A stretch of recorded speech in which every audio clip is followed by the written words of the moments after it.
ओम साई राम। श्री साई सचित्र अध्याय 5। चांद पाटिल की बारात के साथ श्री साईं बाबा का पुण्य आगमन, अभिनंदन तथा श्री साईं शब्द से संबोधन, अन्य संतों से भेंट, वेशभूषा और नित्य कार्यक्रम, पादुका की कथा, मोइनुद्दीन के साथ कुश्ती, मोइनुद्दीन का जीवन परिवर्तन, जल का तेल में रूपांतर, मिथ्या गुरु जौहराली। जैसा गत अध्याय में कहा गया है, मैं अब श्री साईं बाबा की शिरडी से अंतर्ध्यान होने के पश्चात उनका शिरडी में पुनः किस प्रकार आगमन हुआ इसका वर्णन करूंगा। चांद पाटिल की बारात के साथ पुनः आगमन। जिला औरंगाबाद, निजाम स्टेट के धूप ग्राम में चांद पाटिल नामक एक धनवान मुस्लिम रहते थे। जब वे औरंगाबाद को जा रहे थे तो मार्ग में उनकी घोड़ी खो गई। 2 मास तक उन्होंने उसकी खोज में घोर परिश्रम किया, परंतु उसका कहीं पता न चल सका। अंत में वे निराश होकर उसकी जीन वो पीठ पलटकर औरंगाबाद को लौट रहे थे। तब लगभग 14 मील चलने के पश्चात उन्होंने एक आम वृक्ष के नीचे एक फकीर को चिलम तैयार करते देखा, जिसके सिर पर एक टोपी, तन पर कफनी और पास में एक सटका था। फकीर के बुलाने पर चांद पाटिल उनके पास पहुंचे। जीन देखते ही फकीर ने पूछा, यह जीन कैसी? चांद पाटिल ने निराशा के स्वर में कहा, क्या कहूँ, मेरी एक घोड़ी थी, वह खो गई है और यह उसी की जीन है। फकीर बोले, थोड़ा नाले की ओर भी तो ढूंढो। चांद पाटिल नाले के समीप गए तो अपनी घोड़ी को वहां चरते देखकर उन्हें महान आश्चर्य हुआ। उन्होंने सोचा कि फकीर कोई सामान्य व्यक्ति नहीं बन कोई उच्च कोटि का मानव दिखलाई पड़ता है। घोड़ी को साथ लेकर जब वे फकीर के पास लौट कर आए तब तक चिलम भरकर तैयार हो चुकी थी। केवल 2 वस्तु की और आवश्यकता रह गई थी। एक तो चिलम सुलगाने के लिए अग्नि और द्वितीय साफी को गीला करने के लिए जल की। फकीर ने अपना चिमटा भूमि में घुसेरा और कर ऊपर खींचा तो उसके साथ ही एक पचली अंगारा बाहर निकला और वह अंगारा चिलम पर रखा गया। फिर फकीर ने सटके से जो ही बलपूर्वक जमीन पर प्रहार किया, त्यों ही वहां से पानी निकलने लगा और उसने साफी को भिगोकर चिलम को लपेट लिया। इस प्रकार सब प्रबंध कर फकीर ने चिलम पी और तत्पश्चात चांद पाटिल को भी दी। यह सब चमत्कार देखकर चांद पाटिल को बड़ा विस्मय हुआ। चांद पाटिल ने फकीर से अपने घर चलने का आग्रह किया। दूसरे दिन चांद पाटिल के साथ फकीर उनके घर चला गया और वहां कुछ समय तक रहा। पाटिल धूप ग्राम का अधिकारी था। उसके घर पर अपने साले के लड़के का विवाह होने वाला था और बारात शिरडी को जाने वाली थी। इसलिए चांद पाटिल शिरडी को प्रस्थान करने का पूर्ण प्रबंध करने लगा। फकीर भी बारात के साथ हो गया। विवाह निर्विघ्न समाप्त हो गया और बारात कुशलतापूर्वक धूप ग्राम को लौट आई, परंतु वह फकीर शिरडी में ही रुक गया और जीवन पर्यंत वहीं रहा। फकीर को साई नाम कैसे प्राप्त हुआ? जब बारात शिरडी में पहुंची तो खंडोबा के मंदिर के समीप मालसापति के खेत में एक वृक्ष के नीचे ठहराई गई। खंडोबा के मंदिर के सामने ही सब रेलगाड़ियां खोल दी गई और बारात के सब लोग एक एक करके नीचे उतरने लगे। तरुण फकीर को उतरते देख मालसापति ने आओ साईं कहकर उनका अभिनंदन किया तथा अन्य उपस्थित लोगों ने भी साईं शब्द से ही संबोधन कर उनका आदर किया। इसके पश्चात वे साईं नाम से ही प्रसिद्ध हो गए। अन्य संतों से संपर्क। शिरडी आने पर श्री साईं बाबा मस्जिद में निवास करने लगे। बाबा के शिरडी में आने के पूर्व देवदास नाम के एक संत अनेक वर्षों से वहां रहते थे। बाबा को वे बहुत प्रिय थे। वे उनके साथ कभी हनुमान मंदिर में और कभी चावड़ी में रहते थे। कुछ समय के पश्चात जानकी दास नाम के एक संत का भी शिरडी में आगमन हुआ। अब बाबा जानकीदास से वार्तालाप करने में अपना बहुत सा समय व्यतीत करने लगे। जानकीदास भी कभी कभी बाबा के स्थान पर चले आया करते थे और पुनः तांबे के श्री गंगागीर नामक एक पारिवारिक वैश्य संत भी बहुधा बाबा के पास आया जाया करते थे। जब प्रथम बार उन्होंने श्री साईं बाबा को बगीचे सिंचन के लिए पानी ढोते देखा तो उन्हें बड़ा अचंबा हुआ। वे स्पष्ट शब्दों में कहने लगे कि शिरडी परम भाग्यशाली है, जहाँ एक अमूल्य हीरा है जिन्हें तुम इस प्रकार परिश्रम करते हुए देख रहे हो। वे कोई सामान्य पुरुष नहीं, अपितु यह भूमि बहुत भाग्यशाली तथा महान पुण्य भूमि है। इसी कारण इसे यह रत्न प्राप्त हुआ है। इसी प्रकार श्री अक्कलकोट महाराज के एक प्रसिद्ध शिष्य संत आनंद नाथ यवलामठ जो शिरडी निवासियों के साथ शिरडी पधारे, उन्होंने भी स्पष्ट कहा कि यद्यपि बाह्य दृष्टि से ये साधारण व्यक्ति जैसे प्रतीत होते हैं, परंतु ये सचमुच असाधारण व्यक्ति हैं। इसका तुम लोगों को भविष्य में अनुभव होगा। ऐसा कहकर वे यवला को लौट गए। यह उस समय की बात है जब शिरडी बहुत बहुत ही साधारण सा गांव था और साईं बाबा बहुत छोटी उम्र के थे। बाबा का रहन सहन व नित्य कार्यक्रम। तरुण अवस्था में श्री बाबा ने अपने केश कभी नहीं कटवाए और वे सदैव एक पहलवान की तरह रहते थे। जब वे रात आ जाते, जो कि शिरडी से 3 मील दूर है, तो वहां से वे गेंदा, जई और जुई के पौधे मोल ले आया करते थे। वे उन्हें स्वच्छ करके उत्तम भूमि देखकर लगा देते और स्वयं सींचते थे। पवन तात्या नाम के एक भक्त इन्हें प्रतिदिन 2 मिट्टी के घड़े दिया करते थे। इन घरों द्वारा बाबा स्वयं ही पौधे में पानी डाला करते थे। वे स्वयं कुएं से पानी खींचते और संध्या समय घरों को नीम वृक्ष के नीचे रख देते थे। जैसे ही घड़े वहां रखते, वैसे ही वे फूट जाया करते थे, क्योंकि वे बिना तपाए और कच्ची मिट्टी के बने रहते थे। दूसरे दिन तात्या उन्हें फिर 2 नए घड़े दे दिया करते थे। यह क्रम 3 वर्षों तक चला और श्री साईं बाबा के कठोर परिश्रम तथा प्रयत्न से वहां फूलों की एक सुंदर फुलवारी बन गई। आजकल इसी स्थान पर बाबा के समाधि मंदिर की भव्य इमारत शोभायमान है, जहां सैकड़ों भक्त आते जाते रहते हैं। नीम वृक्ष के नीचे पादुकाओं की कथा। श्री अक्कलकोट महाराज के एक भक्त, जिनका नाम भाई कृष्ण जी अलीबागकर था, उनके चित्र का नित्य प्रति पूजन क्या करते थे। एक समय उन्होंने अक्कलकोट सोलापुर जिला जाकर महाराज की पादुकाओं का दर्शन एवं पूजन करने का निश्चय किया, परंतु प्रस्थान करने के पूर्व अक्कलकोट महाराज ने स्वप्न में दर्शन देकर उनसे कहा कि आजकल शिरडी ही मेरा विश्राम स्थल है और तुम वहीं जाकर मेरा पूजन करो। इसीलिए भाई ने अपने कार्यक्रम में परिवर्तन कर शिरडी आकर श्री साईं बाबा की पूजा की। वे आनंद पूर्वक शिरडी में 6 मास रहे और इस स्वप्न की स्मृति स्वरूप उन्होंने पादुकाएं बनवाई। शके सन 1834 में श्रावण में शुभ दिन देखकर नीम वृक्ष के नीचे वे पादुकाएं स्थापित कर दी गई। दादा केलकर तथा उपासनी महाराज ने उनका यथाविधि स्थापना उत्सव संपन्न किया। एक दीक्षित ब्राह्मण पूजन के लिए नियुक्त कर दिया गया और प्रबंध का कार्य एक भक्त सद्गुरु मेरू नायक को सौंपा गया। कथा का पूर्ण विवरण।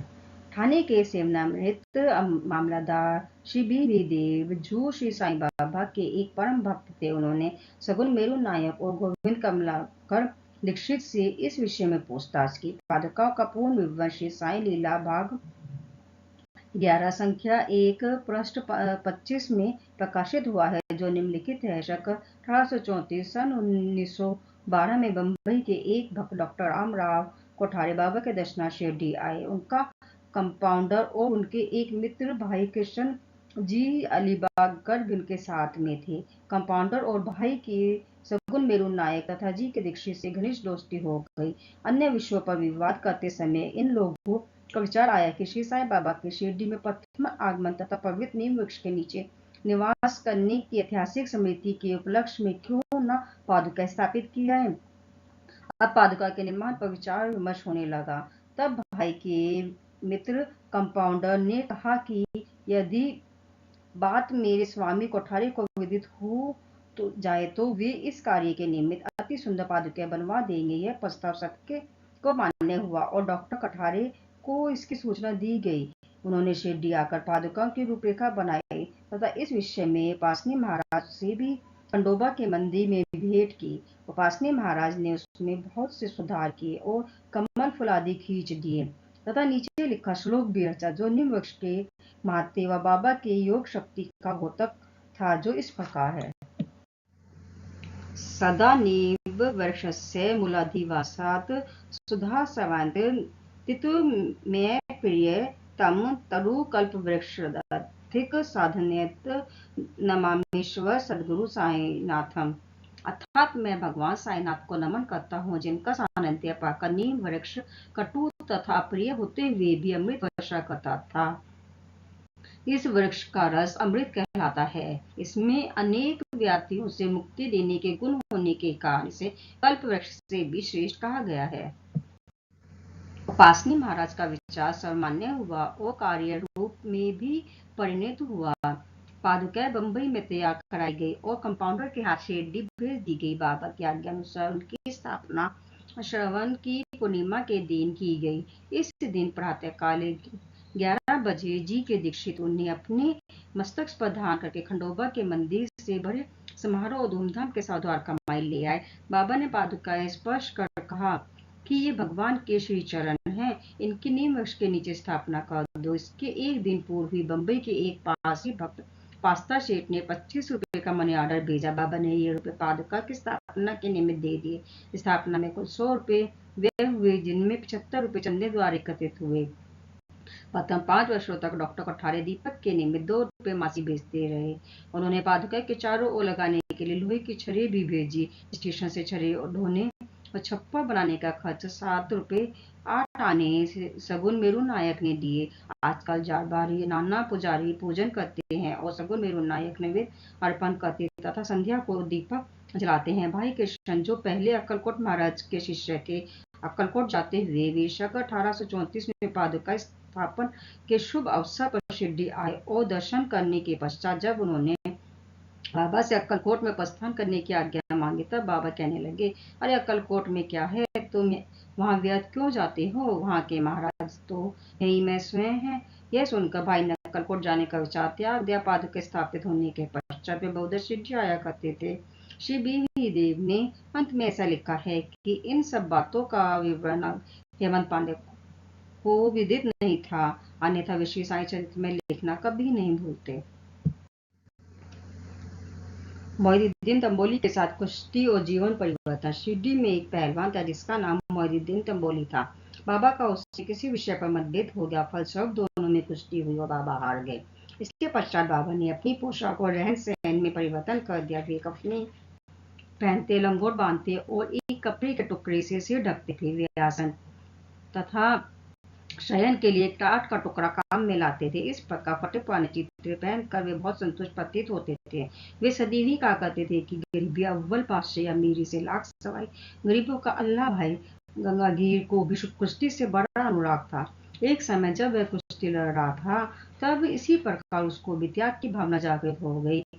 उसी उपयुक्त अवसर पर उसे देववाणी सुनाई दी, भगवान के साथ खेल में अपना शरीर लगा देना चाहिए। इस कारण वह संसार छोड़ आत्मानुभूति की ओर झुक गया।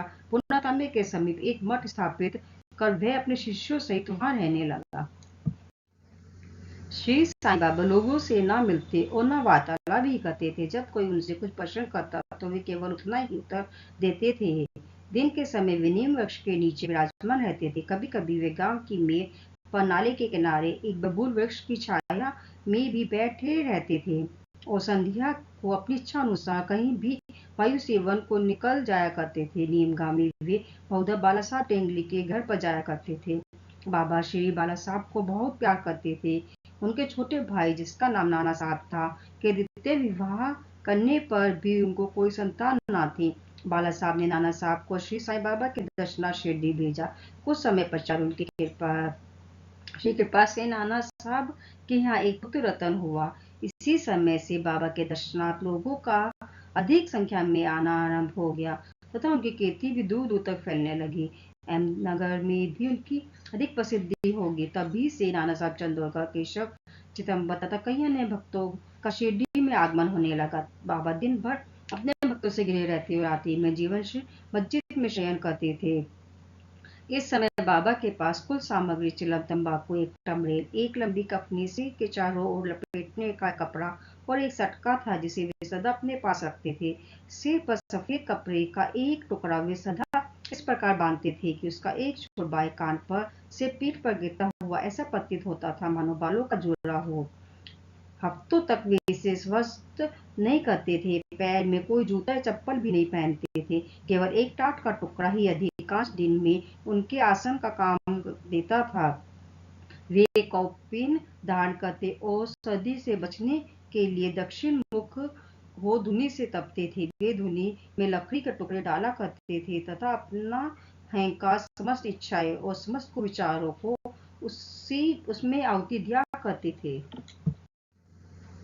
वे अल्लाह मालिक का सदा जिह्वा से उच्चारण क्या करते थे। जिस मस्जिद में वे पधारे थे उसमें केवल 2 कमरों के बराबर लंबी जगह थी और यही सब भक्त उनके दर्शन करते थे। सन 1912 के पश्चात कुछ परिवर्तन हुआ। पुरानी मस्जिद का जीर्णोद्धार हो गया और उसमें एक फर्श भी बनाया गया। मस्जिद में निवास करने के पूर्व बाबा दीर्घ काल तक तकिया में रहे। वे पैरों में घुंघरू बांध कर प्रेम वेल होकर सुंदर नृत्य व गायन भी करते थे। जल का तेल में परिवर्तन। बाबा को प्रकाश से बड़ा अनुराग था। वे संध्या समय दुकानदारों से भिक्षा में तेल मांग लेते थे तथा दीपमालाओं से मस्जिद को सजाकर रात्रि भर दीपक जलाया करते थे। यह कार्यक्रम कुछ दिनों तक ठीक इसी प्रकार चलता रहा। अब बन्नी तंग आ गए और उन्होंने संगठित होकर निश्चय किया कि आज कोई उन्हें तेल की भिक्षा न दे। नित्य नियमानुसार जब बाबा तेल मांगने पहुंचे तो प्रत्येक स्थान पर उनका नकारात्मक उत्तर से स्वागत हुआ। किसी से कुछ कहे बिना बाबा मस्जिद को लौट आए और सूखी बत्तियां दिए में डाल दी। बनिए तो बड़े उत्सुक होकर उन पर दृष्टि जमाए हुए थे। बाबा ने टमरेल उठाया जिसमें बिल्कुल थोड़ा सा तेल था। उन्होंने उसमें पानी मिलाया और वह तेल मिश्रित पानी जल वे पी गए। उन्होंने उसे पुनः टीन पात्र में उगल दिया और वही तेल या पानी दियों में डालकर उन्हें जला दिया। उत्सुक बनिए ने जब दीपक को पूर्वत रात्रि भर जलते देखा तब उन्हें अपने कृत्य पर बड़ा दुख हुआ और उन्होंने बाबा से क्षमा याचना की। बाबा ने उन्हें क्षमा कर भविष्य में सत्य व्यवहार रखने के लिए सावधान किया। मिथ्या गुरु जोहर अली। उपयुक्त वर्णित कुश्ती के 5 वर्ष पश्चात जोहर अली नाम के एक फकीर अपने शिष्यों के साथ राहता आए। वे वीरभद्र मंदिर के समीप एक मकान में रहने लगे। फकीर वेदांत था, कुरान की आयतें उसे कंठस्थ थी। उसका कंठ मधुर था। गांव के बहुत से धार्मिक और श्रद्धालु जन उसके पास आने लगे और उसका यथायोग्य आदर होने लगा। लोगों से आर्थिक सहायता प्राप्त कर उसने वीरभद्र मंदिर के पास एक ईदगाह बनाने का निश्चय किया। इस विषय को लेकर कुछ झगड़ा हो गया जिसके फलस्वरूप जोहर अली राता छोड़ शिरडी आया और बाबा के साथ मस्जिद में निवास करने लगा। उसने अपनी मधुर वाणी से लोगों के मन को हर लिया। वह बाबा को भी अपना एक शिष्य बताने लगा। बाबा ने कोई भी आपत्ति नहीं की और उसका शिष्य होना स्वीकार कर लिया। तब गुरु और शिष्य दोनों पुनः राता में आकर रहने लगे। गुरु शिष्य की योग्यता से अनभिज्ञ था परंतु शिष्य गुरु के दोषों से पूर्ण परिचित था। इतने पर भी बाबा ने कभी उसका अनादर नहीं किया और पूर्ण लगन से अपना कर्तव्य निभाते रहे। उसकी अनेक प्रकार से सेवा की। वे दोनों कभी कभी शिरडी में भी आया करते थे परंतु उनका मुख्य निवास राता में ही था। श्री बाबा के प्रेमी भक्तों को उनका दूर राता में रहना अच्छा नहीं लगता था, इसीलिए वे सब मिलकर बाबा को शिरडी वापस लाने के लिए गए। इन लोगों की ईदगाह के समीप बाबा से भेंट हुई और उन्हें अपने आगमन का हेतु बतलाया। बाबा ने उन लोगों को समझाया कि फकीर बड़े क्रोधी और दुष्ट स्वभाव के व्यक्ति, वे मुझे नहीं छोड़ेंगे।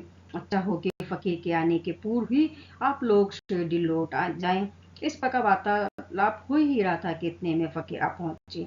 इस प्रकार अपने शिष्य को वहां से ले जाने का प्रयत्न देखकर वे बहुत ही क्रोध हुए। कुछ वाद विवाद के पश्चात स्थिति में परिवर्तन हो गया और अंत में यह निर्णय हुआ कि फकीर व शिष्य दोनों ही शिरडी में निवास करें और इसलिए वे शिरडी में आकर रहने लगे। कुछ दिनों के बाद देवीदास नाम के गुरु की परीक्षा की और उसमें कुछ कमी पाई। चांद पाटिल की बारात के साथ जब बाबा शिरडी में आए थे उससे 12 वर्ष पूर्व देवीदास लगभग 10 या 11 वर्ष की अवस्था में शिरडी आए और हनुमान मंदिर में रहते थे। देवीदास सुडोल, सुंदर, आकृति तथा तीक्ष्ण बुद्धि के थे।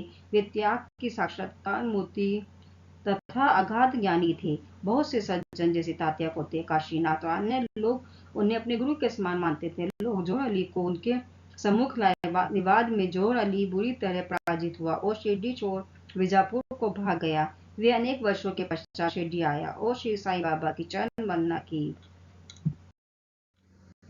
उसका यह भ्रम कि वह स्वयं गुरु था और श्री साईं बाबा उसके शिष्य अब दूर हो चुका था। श्री साईं बाबा उसे गुरु सम्मान ही आदर करते थे। उसका स्मरण कर उसे बहुत पश्चाताप हुआ। इस प्रकार श्री साईं बाबा ने अपने प्रत्यक्ष आचरण से आदर्श उपस्थित किया कि अहंकार से किस प्रकार छुटकारा पाकर शिष्य के कर्तव्यों का पालन कर किस तरह आत्मानुभव की ओर अग्रसर होना चाहिए। ऊपर वर्णित कथा मालसापति के कथा अनुसार है। अगले अध्याय में रामनवमी का त्योहार, मस्जिद की पहली हालत एवं पश्चात उसमें के जीर्णोद्धार इत्यादि का वर्णन होगा। श्री सद्गुरु साईनाथ परमस्तु शुभम भवन्तु। ओम श्री साई राम।